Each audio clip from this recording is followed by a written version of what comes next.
here. Today, got into a kind of an interesting battle with Poom. As we all know, Poom is the type of clan that uses the blocker strategy. So, as you can see here, there's four Poom on one side with Moyo on our side. The CP actually was slightly in our advantage at this stage of the game. And I'm going to just kind of talk a little bit about the battle and then let it play out as opposed to trying to talk over it. It's a 30-minute battle, so it's quite long.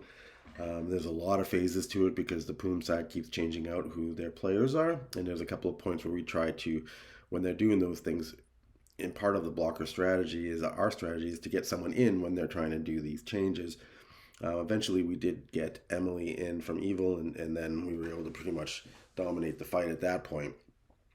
Another point that I think is important to understand is that an interesting element happens towards the end. In fact, if you go to 26.58 time on the video, which could be wrong, different with the beginning parts I'll add here, but somewhere in and around there, Layla leaves and then Kor Demente, Demente, joins. He doesn't say anything the entire time he's there. So for that, he joined an active battle. And there was a lot of different changes happening on their side. So, of course, we're just looking at Kor joining. Poom is just another normal phase of the battle. He says nothing. But what's interesting is, we win the battle, they leave, and he's still there. And all of a sudden, all the top brass of Kor shows up. Awesome, miss you, all of those people. Just the biggest players in the game, some of the biggest players in the game. And he whines to them and says, "Oh, I came just to get kills." And they attacked me. So this is an interesting thing because nothing of the sort happened. He joined an active battle. Now, to him, he had no idea. He didn't take the time to look and understand what was going on. So from his perspective, he jumped in and got his butt kicked. But what he did is create in a situation where all of a sudden he's trying to tell everyone something that's not true, even though he thinks it might be true. It's just a good example of how misinformation is shared. As you can watch the video, that's not what happens from our perspective. We're fighting a battle, he joins in, and it's just what happened. So a good lesson to learn: when you join a room, understand what's going on first. Don't just jump in and then make all these assumptions, because you end up making a lot of mistakes and creating more drama than is needed. Another point from an Ice Mage perspective, we were fighting with two grid warriors and then me. So it's, I'm the only person with heal and shield. So it's, I have a lot of duties there. They're primarily damage unless when they're using boost.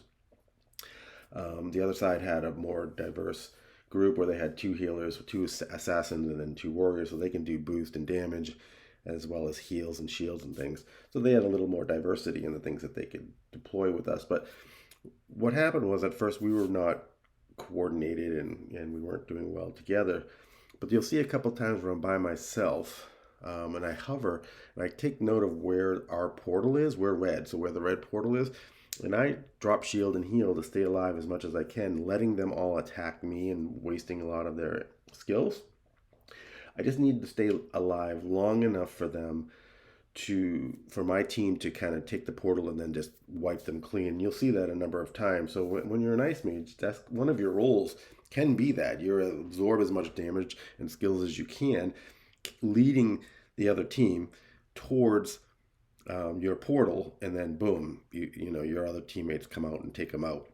That's an important stage as an Ice Mage to be able to do, is stay calm, know you're gonna die, and then just walk backwards. Now, Ice Mages particularly tend to walk backwards. We're not a forward attack type class.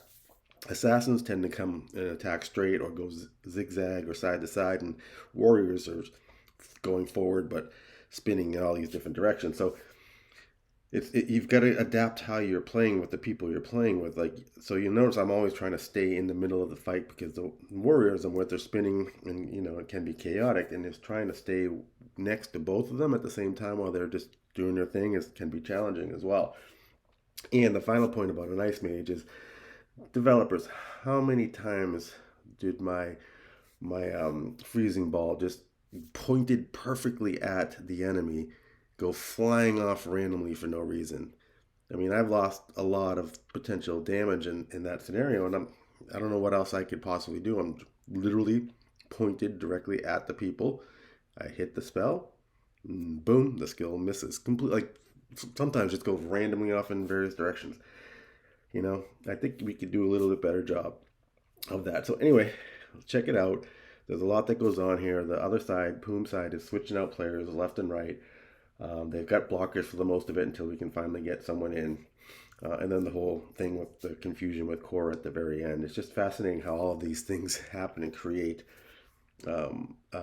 these scenarios that didn't exist, but then in the minds of the person who's new, it did exist to them, even though now they'll be able to watch this and understand that they were incorrect in what they were saying. Anyway, there you go.